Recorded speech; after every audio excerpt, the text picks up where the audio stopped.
దస్తగిరి అందరికి మీడియా వాళ్ళకి అందరికీ సమాచారం ఒక్కరికి ఇవ్వద్దు, ఎందుకంటే అందరూ మీడియా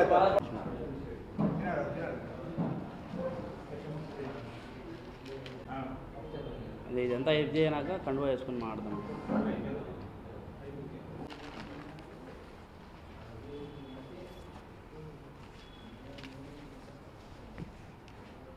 దానికి పూర్తి స్థాయిలో వాళ్ళు ప్రిపేర్ అయి ఉన్నారన్నమాట. అంటే జైల్లో నేను ఉన్నప్పుడు అక్టోబర్ 31వ తారీఖు నేను జైలుకు పోవడం జరిగింది. అది జరిగిన తర్వాత నవంబర్లో బీటెక్ రవి గారు జైలుకు రావడం జరిగింది. ఒక ఏదో ఈ కానిస్టేబుల్ కొట్టిన కేసులోనే ఏదో నాకు ఐడియా లేదు. ఆయన వచ్చినప్పుడు ఎవరైతే సూపరింటెండెంట్ జైలుకు సంబంధించిన సూపరింటెండెంట్ గారు ఉన్నారో వాళ్ళు సపరేట్గా అంటే నన్ను ఒక గదిలో పెట్టి ఆయన ఒక గదిలో పెట్టి ఇంట్రడక్షన్స్ ఇచ్చినారు. మీరు మాట్లాడకూడదు, మీరు మాట్లాడితే మాకు సమస్య వస్తుంది, లేనిపోని అన్నీ క్రియేట్ అవుతాయి, అందుకు మీరు మాట్లాడుకోకుండా ఉండేదానికి నేను ఒక నోటీస్ అంటిస్తా, మీరు దయచేసి దాన్ని పాటించండి అని చెప్పి ఆ జైలు సూపరింటెండెంట్ గారు చెప్పినారు. ఆయన పేరు కూడా ప్రకాష్. ఆయన ఆ విధంగా చెప్పినప్పుడు నోటీస్ కూడా అతికిచ్చినాడు అక్కడ జైల్లో కలవనేకోకుండా. అంటే అనుమానితుడిగా ఉన్న బీటెక్ రవి గారినే కలవద్దు, మాట్లాడకూడదు మీరు అని చెప్పినప్పుడు దేవిరెడ్డి శివశంకర్ రెడ్డి గారి కుమారుడిని చైతన్య రెడ్డి గారిని ఎట్లా అలౌ చేస్తారు లోపలికి? ఏ విధంగా అలౌ చేస్తారు? అంటే వాళ్ళకి తెలియదా ఎవరు లోపల ఉన్నారు ఏం కథ అనేది? ఇంకోటి కూడా లోపల సీసీ ఫుటేజ్ భద్రతలో పెట్టినామని నిన్న సాక్షి పేపర్లో చూసిన.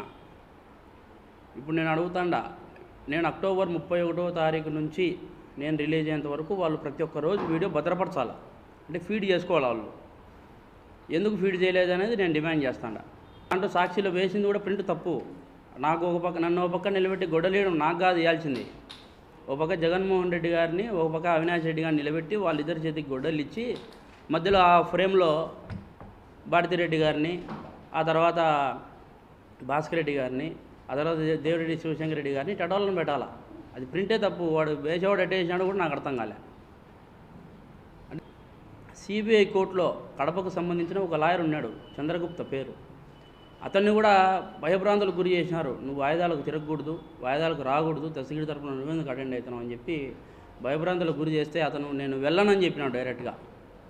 నేను వెళ్ళను, నాకు అవసరం లేదు, నేను నా కుటుంబాన్ని పోగొట్టుకోలేను దస్తగిరి, దయచేసి మీరేమనుకోవద్దండి, నేనైతే వెళ్ళలేనని చెప్పి డ్రాప్ అయిపోయిన పరిస్థితి.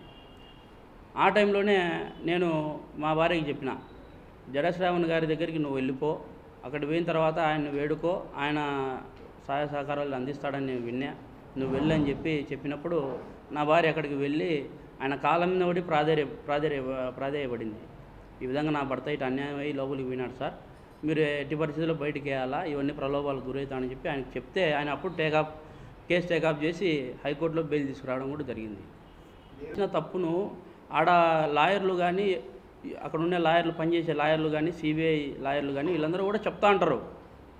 దాన్ని బట్టి జడ్జి గారు మూవ్ అవుతారు తప్ప ఇవన్నీ కూడా ఎందుకు పరిగణలోకి తీసుకుంటారు? ఒకవేళ అతను అట్లా బయటికి రాకుండా ఉండాలని అనుకుంటే నేనే పోతా కదా కోర్టుకు, నేనే పోయి సార్ ఆయన పిటిషన్ ఈ విధంగా వేసిండు, నేనే వేస్తా పిటిషన్, ఆ విధంగా అతనితో నాకు ఇబ్బందులకు గురి చేస్తాడు, ఈ విధంగా నన్ను ప్రలోభాలకు గురి చేస్తాడు, ఈ విధంగా ఇది చేస్తారని చెప్పి అది కూడా చేస్తాను. నేను ఖచ్చితంగా కోర్టుకు పోతాను నేను ఈ విషయంలో కూడా.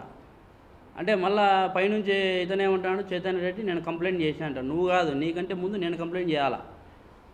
అది ఈరోజు ఇస్తా, ఎస్పీ గారిని కూడా కలిసి ఈరోజు ఆయన కూడా వాస్తవాలు వివరించి ఆయన కూడా నేను ఈరోజు కంప్లైంట్ ఇవ్వడానికి కడపకు రావడం జరిగింది. అట్లనే ప్రతి ఒక్క అంశాన్ని కూడా నేను చెప్తా. ఒకవేళ దేవిరెడ్డి శివశంకర్ రెడ్డి నన్ను కలవకోకుండా ఉంటే వాళ్ళు ఒక లెటర్ రాయించినారు, ఎవరు జైలు అధికారులందరూ కలుసుకొని, సూపరింటెండెంట్ వారు వాళ్ళందరూ కలుసుకొని ఒక లెటర్ రాయించినారు. అంటే ఫస్ట్ రాయమని ఏం చెప్పిందంటే, నా భార్యకు మతి స్థిమితం లేదు, నేను జైలుకు వచ్చిన కారణంగా ఆ పాప అప్సెట్ అయింది, మతి స్థిమితం లేక ఆ పాప ఏం కావాలంటే చెప్తా ఉంది, దయచేసి ఆ విధంగా మీరు పరిగణలోకి తీసుకోవద్దండి.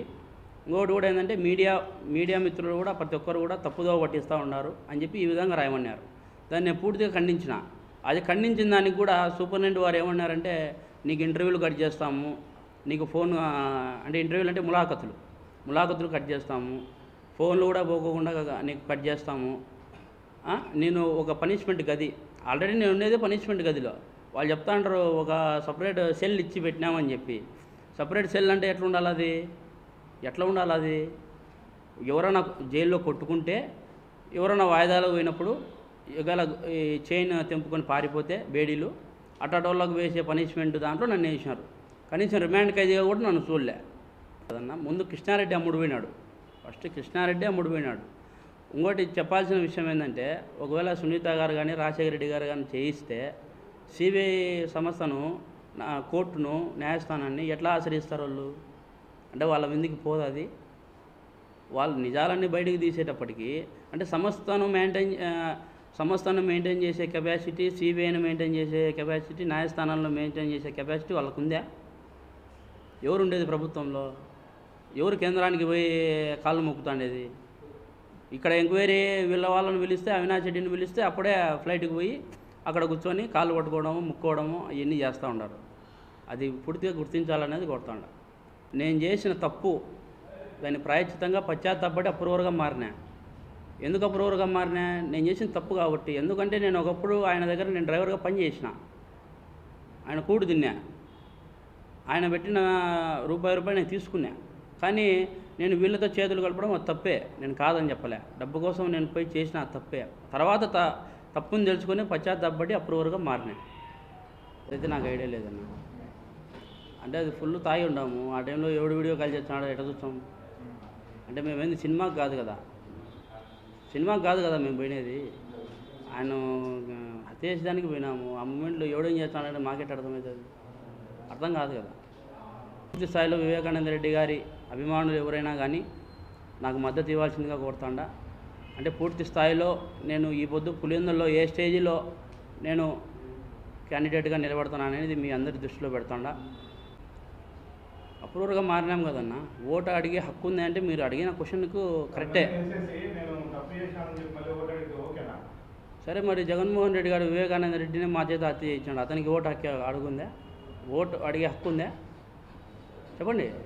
ఓటు అడిగే హక్కు ఉందా? పులివెందుల్లో నిలబడే హక్కు ఉందా? నేనన్నా మర్డర్ చేసి ఈ విధంగా అప్రూవర్గా మారి, నైనా నేను చెప్పింది వాస్తవాలు నాయనా, నేను అబద్ధాలు చెప్పలేదు, ఇది ఉండేటోళ్ళు వీళ్ళు, చంద్రబాబు నాయుడు గారు ఇట్టోళ్ళు కాదురా నాయన, వీళ్ళు ఉండేది అని చెప్పి వాస్తవాలు చెప్పినందుకు ఈ పొద్దు ఖచ్చితంగా ఓటు అడుగుతా నేను.